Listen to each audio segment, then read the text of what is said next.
नात्यातील गैरसमज. नंदिनी एक साधी, सरळ, हुशार आणि आत्मनिर्भर मुलगी. दिसायला तर पाहता क्षणी कोणालाही आवडेल अशी. तिचं गाव पनवेलजवळचं. आर्थिक परिस्थिती गरिबीची असल्यामुळे लहानपणापासूनच खूप काटकसरीचं आयुष्य तिने पाहिलं. पण अभ्यासात नंदिनी खूपच हुशार होती, म्हणून आईवडिलांनी तिला शिकवलं. पण आर्थिकदृष्ट्या परिस्थिती बेताचीच असल्यामुळे त्यानंतर कॉलेज संपल्यावर तिने मुंबईत नोकरी पत्करली. तिला शिक्षणाची आवड होती, पण शिक्षणासाठी पैसाच नसल्यामुळे तिने नोकरी करणं स्वीकारलं. कोटिंग कंपनीत तिला जॉब मिळाला. तिची स्वप्न काही खूप मोठी नव्हती. फक्त एक छोटं घर, प्रेमळ घर असावं, त्यात सन्मान आणि थोडं आत्मभान असलेलं जगणं असावं, असं वाटायचं तिला. आनंद एक सॉफ्टवेअर इंजिनियर, पुण्यातल्या एका मोठ्या IT कंपनीत काम करायचा. शिकलेला, समजूतदार मुलगा. त्याच्या आईचं नाव मंजुळा. त्या दिसायला उंचपुऱ्या, नाकीडोळी नीटस आणि केसांचा कधी आंबाडा घातलेला असायचा तर कधी वेणी. त्या एक कर्तबगार गृहिणी होत्या.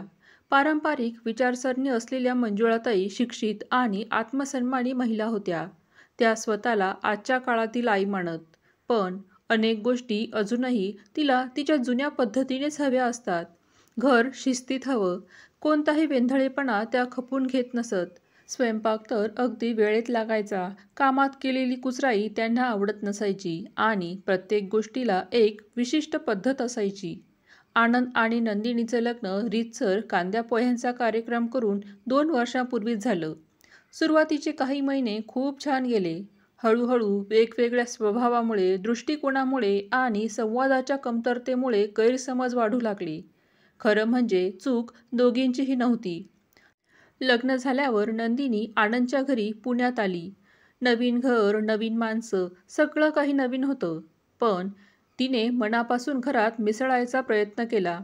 मंजुळाताई सासूबाई म्हणून तिला आवडल्या. थोड्या कडक पण थोड्या प्रेमळही होत्या. नंदिनी रोज उठून स्वयंपाक करत होती. मंजुळाताईंच्या आवडीचे पदार्थ शिकत होती. रोज नवनवीन पदार्थ बनवून ती मंजुळाताईंना देत असत. तसेच घर स्वच्छ ठेवत होती. मंजुळाताईंना वाटत होतं, आपली सून छान आहे, अगदी आपल्याला हवी तशीच आहे. एके रात्री आनंद आणि नंदिनी घरी उशिरा आले. तेव्हा नंदिनीने घाईघाईत स्वयंपाक केला. नंदिनीने खास त्यांच्यासाठी त्यांच्या आवडीचं जेवण बनवून ठेवलं. तिने सगळं थाटून टेबलावर मांडलं. मंजुळाताई म्हणाल्या, नंदिनी, जरा वेळेचं भान ठेवलं असतं तर बरं झालं असतं. आम्ही दोघे भुकेले आहोत. नंदिनीने शांतपणे उत्तर दिलं, आई माफ करा. ऑफिसमध्ये प्रोजेक्टचं काम होतं, त्यामुळे उशीर झाला.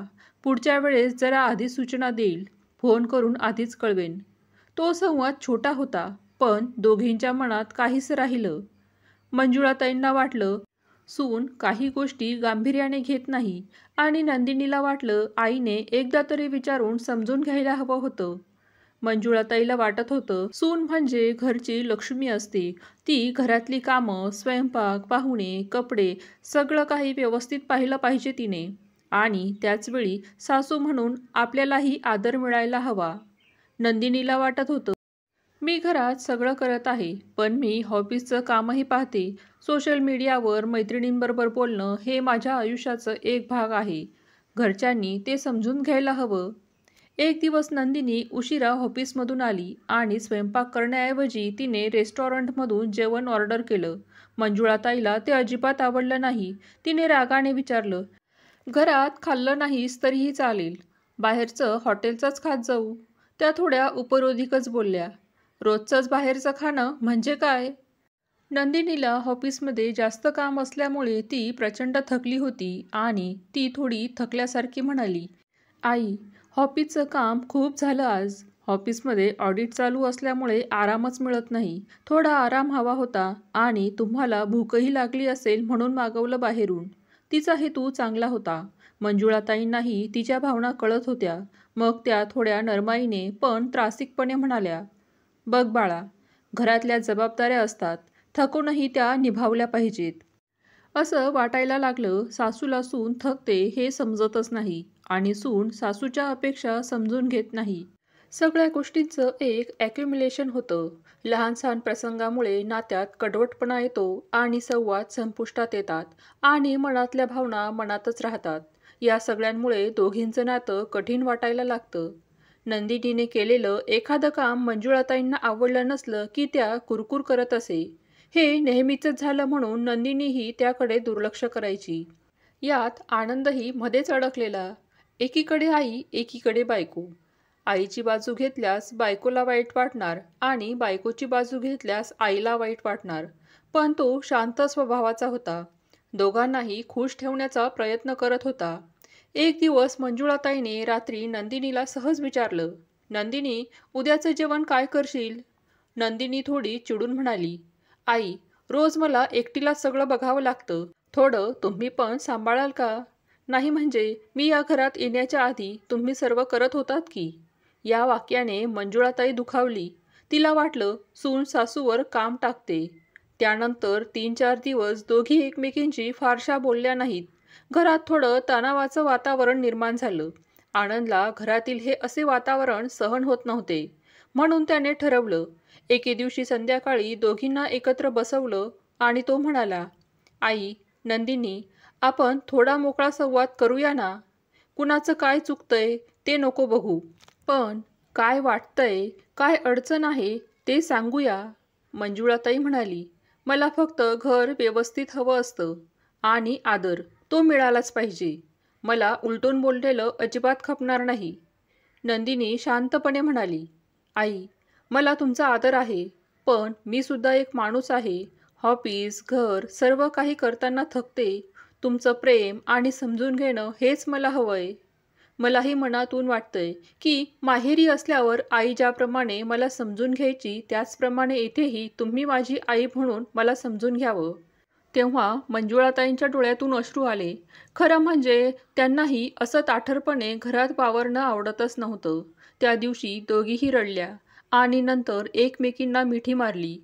संवाद झाला की गैरसमज दूर होतात हे त्या क्षणी दोघींनाही कळलं. मग त्या दोघींनी काही गोष्टी ठरवून घेतल्या. स्वयंपाकाचं काम दोघींमध्ये वाटून घेणं, म्हणजे आईने जर स्वयंपाक केला की घरातील बाकीची कामं नंदिनी करेल. असे काम त्यांनी आपापसामध्ये वाटून घेतली. त्यानंतर ठरवलं, आठवड्यातून एक दिवस आरामाचा असेल. कोणतंही काम न करता फक्त स्वतःसाठी वेळ द्यायचा. काही वेळा बाहेरून जेवण मागवणं म्हणजे काही गुन्हा नाही. थोडा चेंज म्हणून मंजुळाताईंनी तेही स्वीकारलं. दररोज थोडा वेळ गप्पा मारायला ठेवायचाच. एकमेकांना विचारायला, "आजचा दिवस कसा गेला? आईने दिवसभर घरात काय केलं?" नंदिनीला काही अडचण असेल तर तीही मनमोकळेपणाने मंजुळाताईशी बोलू लागली. हा बदल छोटा होता पण परिणाम मोठा झाला. नंदिनीने एकदा घरात रंगसंगती बदलण्याची कल्पना सांगितली. मंजुळाताईला आधी जरा अडचण वाटली, पण मग तिने ते मान्य केलं.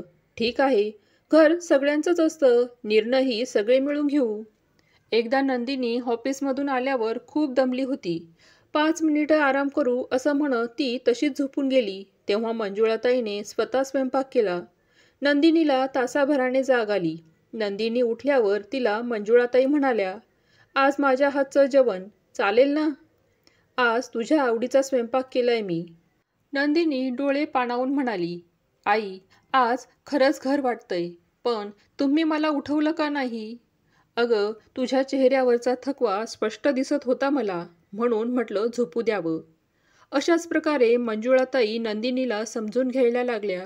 त्याचप्रमाणे नंदिनीही मंजुळाताईंना बोलण्याची एकही संधी देत नव्हती.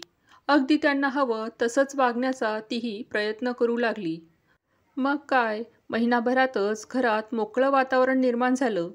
बाहेरून आलेले पाहुणेही म्हणायचे आता, "काय गोड नातं आहे ग तुमचं."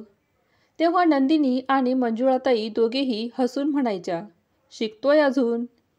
एकदा मंजुळाताई नंदिनीला म्हणाल्या, "अगं नंदिनी, तू माझी सून आहेस, पण त्याहूनही आधी घराची लाडकी मुलगी झालीस." आणि नंदिनी उत्तरली, "मी तुमच्यात माझ्या आईला बघते. तुमचं प्रेम मला आईसारखं वाटतं. तुम्ही फक्त सासू न राहता माझ्या मनाची आई झालात." तेव्हा मंजुळाताईंच्या डोळ्यात पाणी आलं. अनेक वर्ष त्या स्वतःला एक कर्तव्यदक्ष सासू समजत होत्या. पण आज त्या पहिल्यांदा सुनेकडून आई म्हटल्या गेल्या. या क्षणी दोघींचं नातं एका नवीन वळणावर पोहोचलं होतं, जिथे आदर होता, प्रेम होतं आणि सगळ्यात महत्त्वाचं म्हणजे समजूतदारपणा होता. घर म्हणजे फक्त भिंती नसतात, ते माणसांनी बनत नसतं. नात्यामध्ये संवाद असणं खूप गरजेचं असतं. एकमेकांना समजून घेणं नात्यात खूप गरजेचं असतं.